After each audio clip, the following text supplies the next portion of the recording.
प्यारे बच्चों, आज आपके सेकंड टर्म के सिलेबस के षष्ठम पाठ भ्रांतो बालः की शुरुआत करने जा रहे हैं।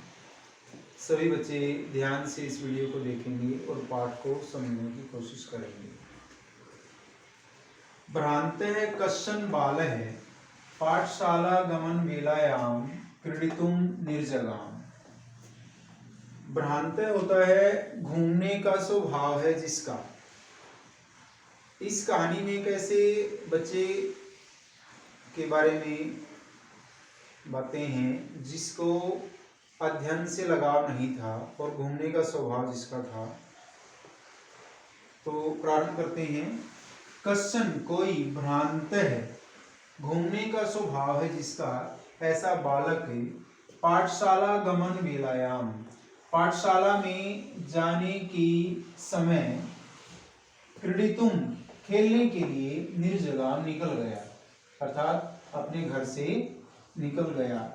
किंतु तेन सह उसके साथ केली भी कालम कुछ समय तक भी क्षेप्तुम बिताने के लिए, व्यतीत करने के लिए अर्थात खेलने के लिए, तदा तब कोअपि न वयस्येषु उसके मित्रों में कोअपि कोई भी नहीं उपलब्धमान आसीत उपलब्ध था, अर्थात कोई भी बालक उसके साथ खेलने के लिए तैयार नहीं था। यतः क्योंकि ते वे सर्वे अपि सब के सब पूर्व दिन पाठान पूर्व पहले के दिन के पाठों को स्मृत्वा याद करके विद्यालय गमनाय विद्यालय में जाने के लिए त्वरमाणः बभूवु तैयार हो रहे थे, अपनी तैयारी कर रहे थे। अर्थात पहले दिन जो भी अध्यापक ने कार्य दिया था उसको वो याद कर रहे थे और फिर अपने स्कूल जाने की तैयारी कर रहे थे। तंद्रालु बालो आलसी वह बालक लज्जा से तेसाम उनके दृष्टिपथ को अर्थात नजरों को परिहरन चुराता हुआ एकाकी अकेला किमपि किसी उद्यान में प्रवेश कर गया, किसी उद्यान में चला गया। उनसे नजरें चुराता हुआ, अपने साथियों से नजरें चुराता हुआ वह किसी बगीचे में चला गया। स चिंतयामास उसने सोचा, विरंतु एते ये वराका बेचारे पुस्तक दासा जो पुस्तकों के दास हैं, अर्थात जिसे हम किताबी कीड़े बोलते हैं, उन ये जो अपने साथियों के बारे में वो कह रहा है कि ऐसे जो इन साथियों से बस, अर्थात इनको रहने दो। मैं पुनः फिर आत्मान अपने आप को ही विनोदिष्यामि मनोरंजन कर लूंगा, अर्थात मैं अकेला ही अपना मनोरंजन कर लूंगा, ये रहने दें, ये बच्चे जो मेरे साथी हैं उनसे बस।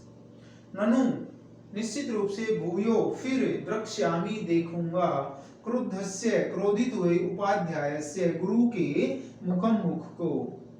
संतु एते ये संतु होवे निष्कुटवासी ने, निष्कुट होता है वृक्ष की जो खोखल होती है उसमें जो कोटर होती है उसमें रहने वाले प्राणी ही मम मेरे वयस्या मित्र हुए, अर्थात मैं इन पक्षियों को ही अपना मित्र बना लूंगा। अथ इसके बाद स वह पुष्पोद्यानम ऐसे उद्यान में जहां पर फूल खिले हुए हैं, पुष्प फूल उद्यान में पुष्पोद्यान फूलों वाले बगीचे में व्रजंतम घूमते हुए भ्रमण करते हुए मधुकरम भंवरे को दृष्टवा देख करके तम उसको क्रीड़ा हेतु आहावयत क्रीड़ा खेलने के लिए आहावयत बुलाया, उसने एक भंवरे को अपने साथ खेलने के लिए बुलाया।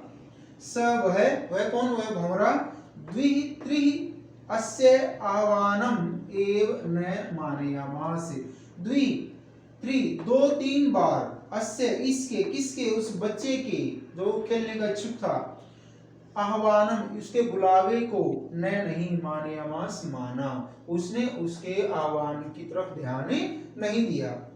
ततो फिर भूयो भूय बार बार हठम आचरती हठ का आचरण करने वाले उस बालक के क्योंकि वो बार बार उसको बुला रहा था खेलने के लिए तो सो उसने किसने उस भंवरे ने गायत गाया क्या गाया गाय का मतलब बोला वयम हम कौन हम भंवरे ही निश्चित रूप से मधु संग्रह मधु जो पराग होता है जो फूल के ऊपर जो पराग आया हुआ होता है उसका संग्रह करने में उसको इकट्ठा करने में उसको चूसने में व्यग्र हैं ऐसा उसने कहा। आज बस हम इतना ही पाठ को पढ़ेंगे और फिर अगले वीडियो में इस पाठ को पढ़ेंगे। तब तक के लिए आपका धन्यवाद।